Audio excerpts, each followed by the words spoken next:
Good morning.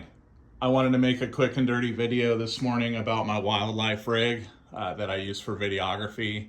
I'm a hybrid shooter, so I use a hybrid camera. In this case, I'm using the EOS Canon R5 and a 500 millimeter f4.5 to 7.1 L series lens. This has been an absolute workhorse of a rig. I just have absolutely no complaints about it. I haven't upgraded to the R5 Mark II yet. I haven't really seen a reason to. This thing just does it all. I mean, I'm not going to use 8K 60 when I can use 4K 60 in crop mode and have it upscaled. It's just not worth the extra $2,500 or whatever dollars to me. This R5 is just more than capable.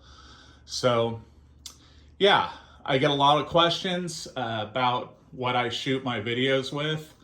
And so I wanted to make a video today about what I shoot my videos with. This isn't the rig that you'll see me in the field a lot of the time with. This is the full rig. Everything attached. Now I will use different parts of it. I have different adapters for the fluid head. Sometimes I'll just have the lens foot attached to the fluid head and the camera body, which is what I use for photography. Sometimes you'll see me with just the body and the rig, the camera rig that I've constructed here from Smallrig parts, just depending on, if what I have found that I want to film, how fast it happens, or what my needs are. So I'll go ahead and start by giving a quick explanation of all the parts, starting at the bottom, and we'll go from there, working our way up. So first off, let me go ahead and reframe my shot here. I am using a Benro Mammoth tripod. This is the 3-section tripod. It is amazing. Talk about a sturdy platform. This is the carbon fiber version. This thing is massive, and it has a 75 millimeter bullhead. This way I can go ahead and level the camera should I need to, if I'm filming on an uneven surface. And I just cannot say enough about this tripod. You can't see how beautiful the carbon fiber is on it. I have it wrapped in camo tape because it is using outdoors. And it kind of protects this nice carbon fiber. But this thing is an absolute beast. I didn't mention it yet, but I will link all of the parts that I've used in the description below. They are affiliate links and they go to help the channel. So if you see anything you like and you want to purchase it, please use the affiliate link. It really helps. Thank you. All right, moving on. Working our way up. This is the newer Smallrig PH8 fluid head. It is about $500. You can get it on sale. It is counterbalanced, which is a really nice feature, and I'll show you what that means. If I let loose on it, then when I'm pointing down, it'll return to normal. If I'm pointing up, it'll return to normal. I don't have this probably fine-tuned on balance, but that's the idea. And you want everything to be fluid, and you don't want to fight the camera to tilt one way and then have it just flop back the other way if you're filming like a bird taking off from the ground. So it's a really nice feature to have. Let's go ahead and lock this back down. This fluid head is also very, very fluid.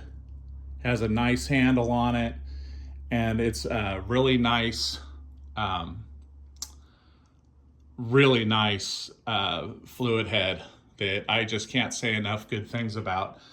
cost effectively, it is absolutely worth the money. I picked this one up on eBay, and I got it. I just made a best offer on it, and Smallrig Direct accepted it, and now I have it. Okay, so can't say enough good things about it. Moving up, I have built a Smallrig rig to go to it, using the Manfrotto style plate, and I've attached a couple of mounting plates to it using 12-inch 15 millimeter carbon fiber rods, and this allows for 2 points of contact, which let me go ahead and reframe.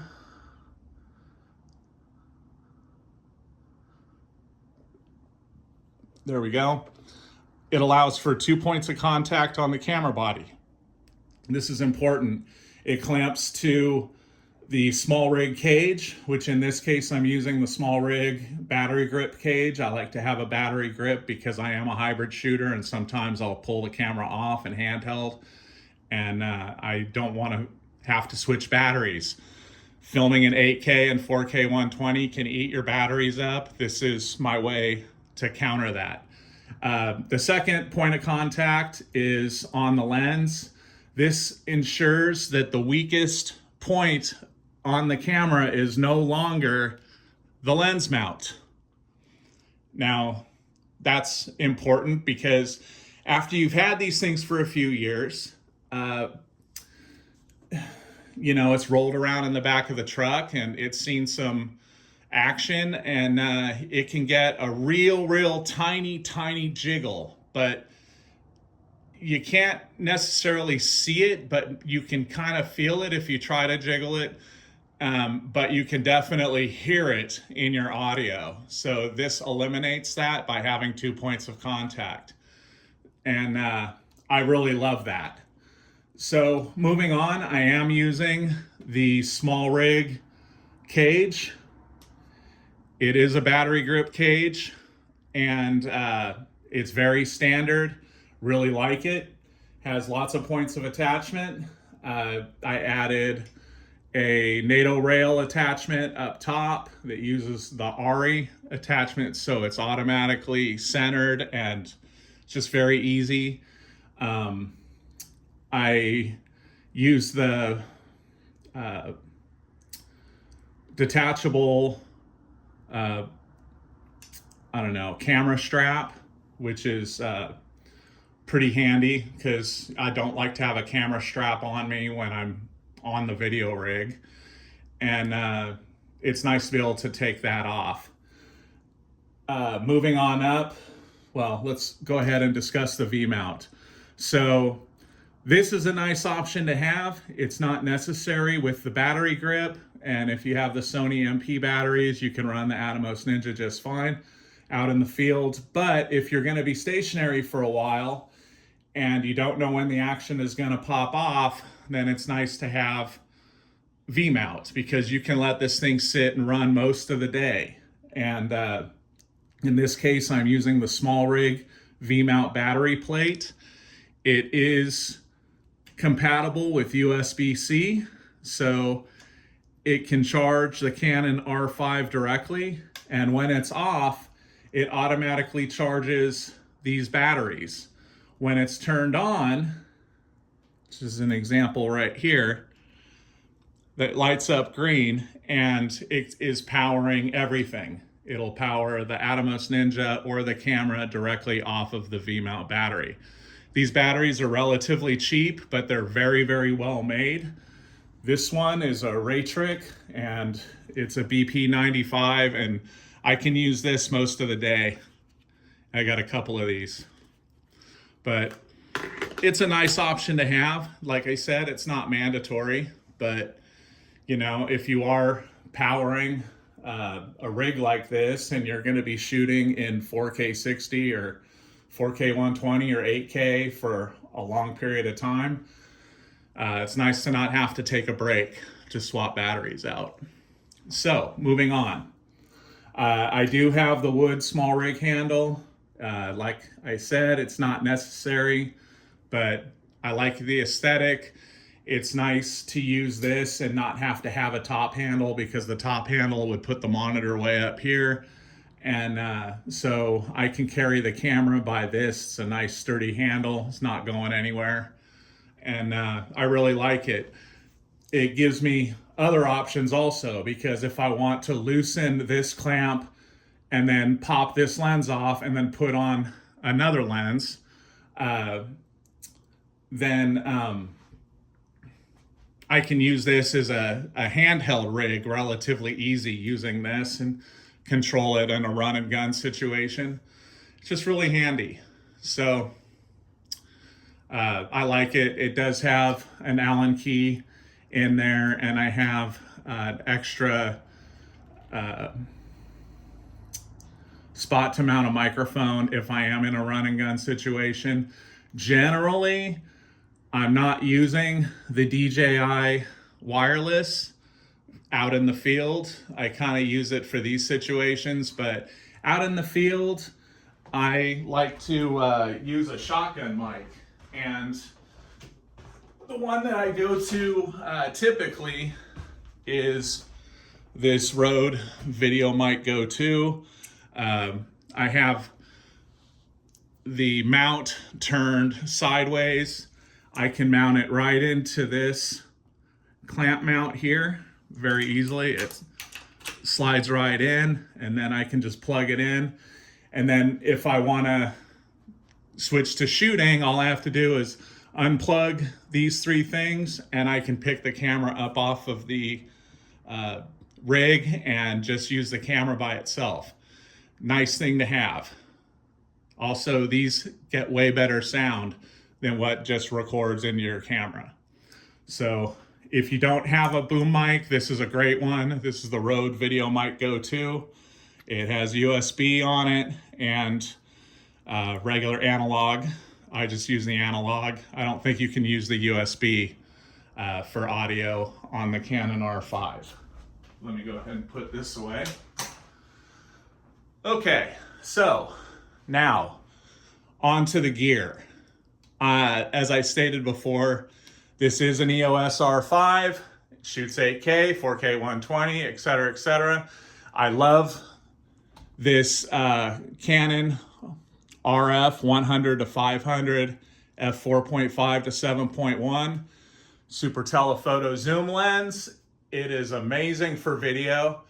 Obviously 7.1 at 500 millimeters is not an ideal aperture for photography, but it is way more than enough for video, which is awesome. You still need to use ND filters with it when you're outdoors, because even in shooting in C-Log or Canon RAW, it has plenty large of an aperture to let all that nice light in.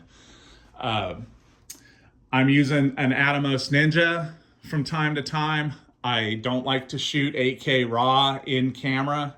If I know I want to shoot 8K RAW, I will put the Ninja on it. If I know that I'm going to be shooting all day and I'm going to blow through CF Express cards, I will do this, because 1 terabyte on the Ninja is much cheaper than a 1 terabyte card in the camera. I do have a 1 terabyte card in the camera, but they're very expensive. I only have one, but I have a bunch of these. This is actually a Samsung 870 EVO put in an Andysign case.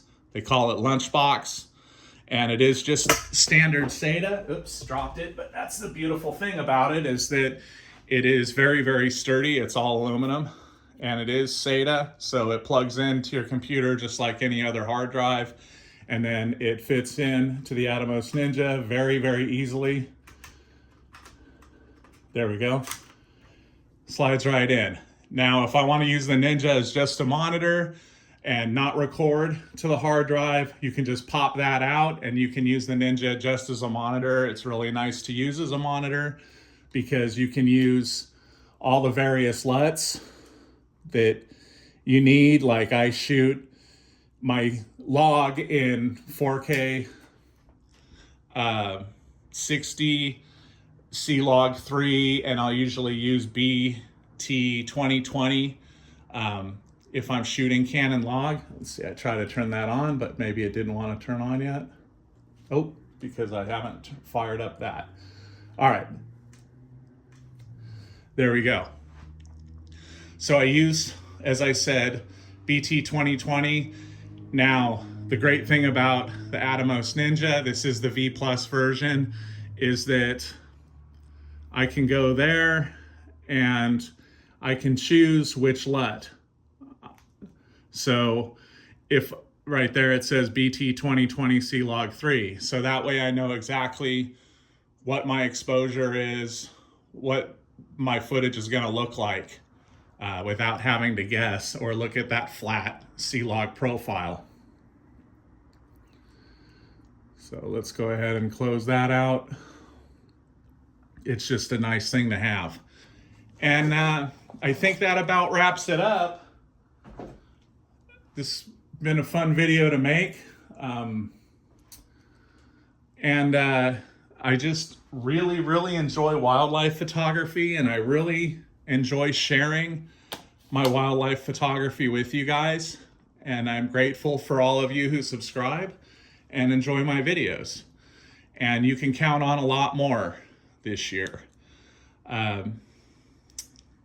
It's just changed my life being a wildlife videographer. I've been doing this about 8 years, and mostly in the Tetons and the Yellowstone ecosystem, and it's just so much fun. But if you don't have a lot of money to spend, I would advise against it, because it is a rabbit hole of expense. And that doesn't even include the travel. Well, anyhow, enough about that. If you like any of the parts, or you see anything that might work for your rig, or you have any questions, don't hesitate to ask in the comments. I'm pretty quick to respond. And I'll list affiliate links for everything that I mentioned in the description below. Thanks for watching.